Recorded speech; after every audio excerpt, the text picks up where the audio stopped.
Everyone, आज हम लोग बात कर रहे हैं ब्रायोफाइटा की।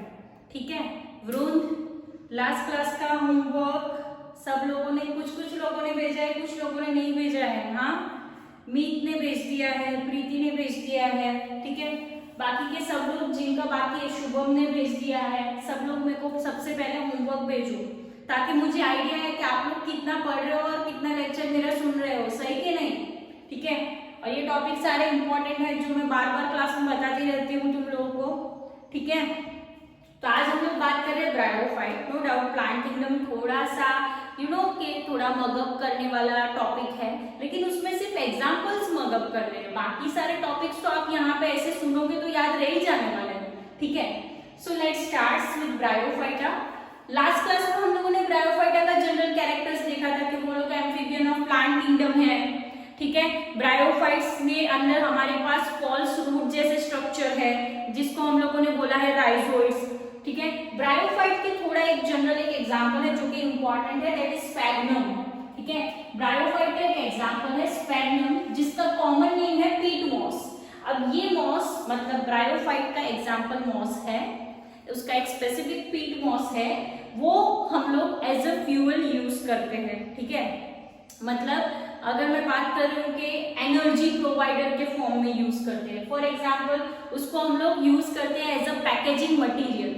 क्यों उसको as a packaging material use करते हैं? जैसे कि हम लोग बात कर रहे हैं कि इंपॉर्टेंट फ्लावर्स होते हैं, ठीक है, जो हम लोग बुके के अंदर देखते हैं, तो वो फ्लावर्स इतने टाइम इंपॉर्टेंट है, मतलब कहीं और एक डिफरेंट कंट्रीज से मंगवाए हुए भी होते हैं। ठीक है, तो वो हमारे पास आने के टाइम तक इतने फ्रेश क्यों रहते हैं, और हम लोग बुके लेके रखते हैं ना, उसके एक हफ्ते बाद भी वो फ्रेश दिखते हैं वो फ्लावर्स।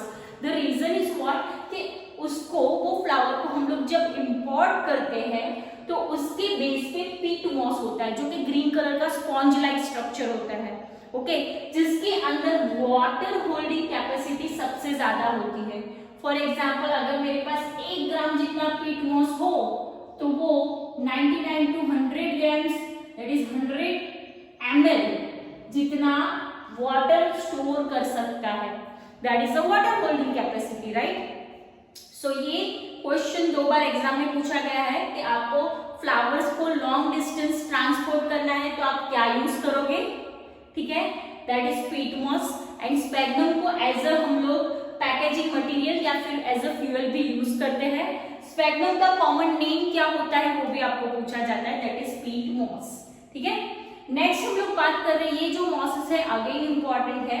मॉस लाइकेन के साथ कंबाइन होके, मतलब lichen is the combination of algae and fungi. Okay, तो मॉस, एल्गी एंड फंजाई वो इकोलॉजिकल इंपॉर्टेंस गेन करते हैं। मतलब क्या, फॉर एग्जांपल हमारे पास कोई रॉक है, ठीक है, लाइक, और वो रॉक के ऊपर मॉस है, ठीक है, फिर लाइकेन ग्रो होती है, तो वो क्या करेगी, ये रॉक को यहाँ से अंदर ऐसे पूरा रिज बना के ग्रो करेगी, जो थोड़े टाइम के बाद ये रॉक 2 पार्ट में डिवाइड हो जाएगा, फिर वो वापस से ये पार्ट में ग्रो करेगी तो और 2 पार्ट में डिवाइड हो जाएगा। मतलब जो रॉक है उसको सॉइल बनाने में भी ये हेल्प करती है, that is the evolution, that is ecological importance. ठीक है, उसको इवोल्यूशन क्यों नहीं बोला है, क्योंकि इवोल्यूशन टर्मिनोलॉजी स्पेशली हम लोग लिविंग के लिए यूज करते हैं। ठीक है, इकोलॉजी मतलब आउटर मोस्ट एबायोटिक एनवायरनमेंट जो कि नॉन लिविंग एनवायरनमेंट है। ठीक है, ओके, फिर उन्होंने समझाया कि वो है ना पूरा एक वेलवेट का, मखमल का एक पूरा मैट रखा हुआ ऐसा कुछ लगता है।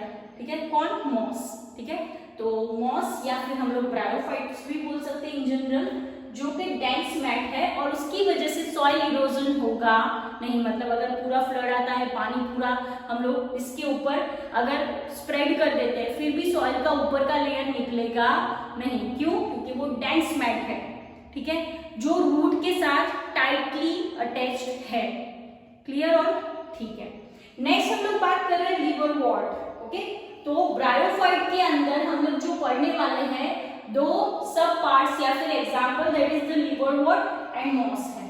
ठीक है, लिवरवॉर्ट जो कि एक्चुअली लिवर शेप का दिखता था, लाइक दिस, उसका जो अपीयरेंस था वो कुछ हमें लिवर शेप का दिखता था, that's why it is called the liverwort. Okay, जो कि मॉइस्ट एंड शेडी प्लेसेस में मिलेगा, डेफिनेटली ये ब्रायोफाइट्स है तो फिर, ठीक है, एल्गी में थे तो वो पानी में थे, अब पानी में से बाहर आए तो थोड़ा मॉइस्चर रहेगा और शेडी भी रहेगा।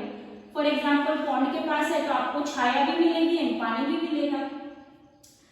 एग्जाम्पल है इसका मार्केंशिया, इंपॉर्टेंट है। मार्केंशिया इज इंक्लूडेड इन, हम लोग को कभी याद नहीं रहता, मार्केंशिया मतलब इंक्लूड होता है लिवर वॉल्ट में। Next, it is a dorsiventral thallus, मतलब क्या, आगे से एंड पीछे से फ्लैट, ठीक है, जैसे कि मैं बात करूं एल्गी जैसी ही, okay. Next, leaf like appendages on both side of the stem, and again यहाँ पे कुछ आपको दिख गया स्टेम जैसा स्ट्रक्चर, तो उसमें लीफ लाइक अपेंडेजेस दिखेंगे, लीफ जैसे स्ट्रक्चर, अपेंडेजेस मतलब स्ट्रक्चर आपको दिखेंगे, ओके, इतना ही बोला है उन्होंने। नेक्स्ट उन्होंने समझा दिया कि अगर उसमें मोड ऑफ रिप्रोडक्शन की बात करते हैं तो फर्स्ट होता है वेजिटेटिव रिप्रोडक्शन, जिसमें मोर कॉमनली फ्रैगमेंटेशन ही होता है, ठीक है। वेजिटेटिव रिप्रोडक्शन में क्या होगा बेटा, फ्रैगमेंटेशन, ओके। एसेक्सुअल रिप्रोडक्शन बहुत मस्त चीज है।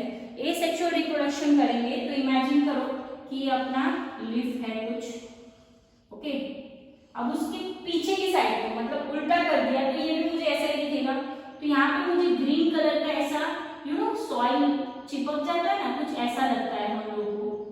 So that structure is called the gemma और द गैमा कर्व, ओके। ऐसे पूरा सॉइल का एक पूरा लाइन जैसा बना हुआ था, मिट्टी जैसा, but actually it is a gemma curve जिसके अंदर गैम्यूल्स बनते हैं। It is a type of asexual reproduction, ठीक है। और ये गैम्यूल्स अगर सॉइल के कांटेक्ट में आएंगे तो वो पूरा नया बॉडी बनाएगा लिवर वॉर्ट का, ठीक है। नेक्स्ट हम लोग बात करें sexual reproduction.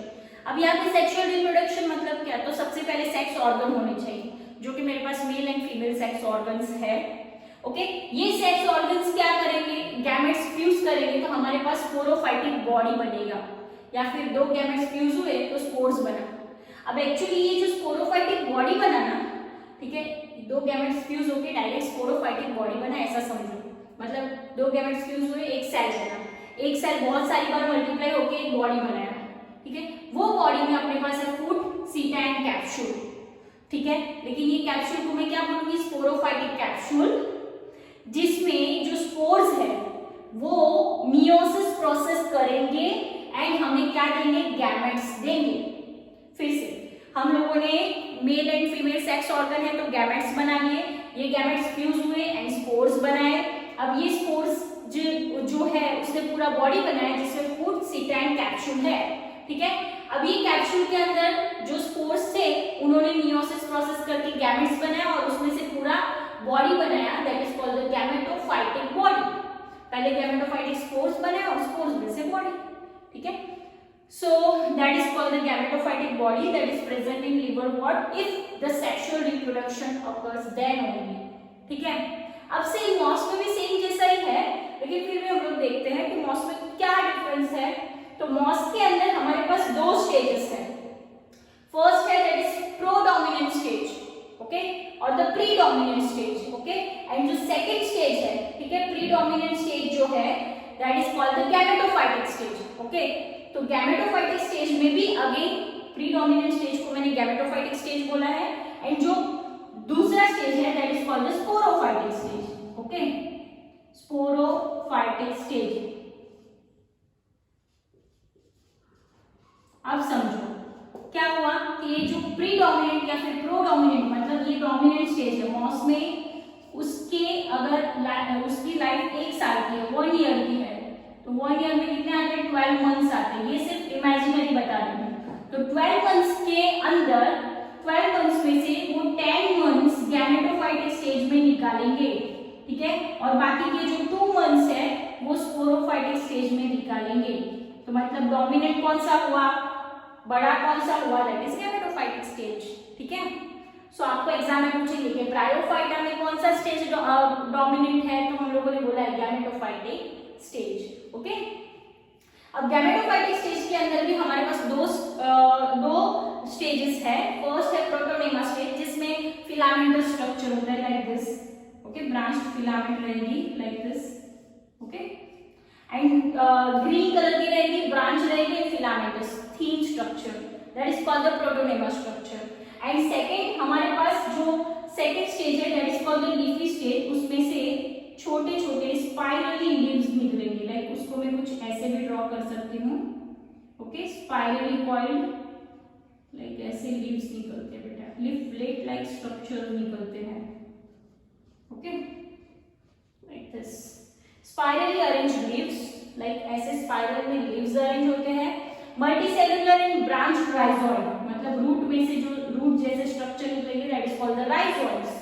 Okay, and they beer sex organs, again इसमें भी सेक्स ऑर्गन्स है जिसको उन्होंने बोला है antheridia and archegonia, that is the male reproductive organ and female reproductive organs in mosses. Okay, next हम लोग बात कर रहे हैं कि उसके अंदर भी सेम कि उन्होंने गैमेट्स बनाए, mail and female, antheridia archegonia ने, उसमें से हम लोगों ने स्पोर्स बनाया। स्पोर्स में भी बॉडी में फूड, सीटा एंड कैप्सूल है। कैप्सूल के जो स्पोर्स है उन्होंने मियोसिस प्रोसेस करके गैमेटोफाइट्स बनाए, एंड ये गैमेटोफाइट्स में से हम लोगों ने पूरी गैमेटोफाइटिक बॉडी बनाई। ओके, एंड अगेन मॉसेस के जो एग्जांपल है that is Funaria, Polytrichum and moss. ठीक है, फ्यूनेरिया, पोलिट्रिकम एंड मॉस। ठीक है, एंड लिवरवॉर्ट का एक ही एग्जांपल है that is called the Marchantia. Okay, so यहाँ पे हम लोगों ने कंप्लीट किया है ब्रायोफाइट्स। नेक्स्ट क्लास में हम लोग देखेंगे टेरिडोफाइटा। ब्रायोफाइटा की इंपॉर्टेंट चीज कौन कौन सी है, पीट मॉस वाला क्वेश्चन। ठीक है, नेक्स्ट हम लोग बात करें मार्केंशिया, लिवरवॉर्ट का एग्जांपल है, वो याद रखना है।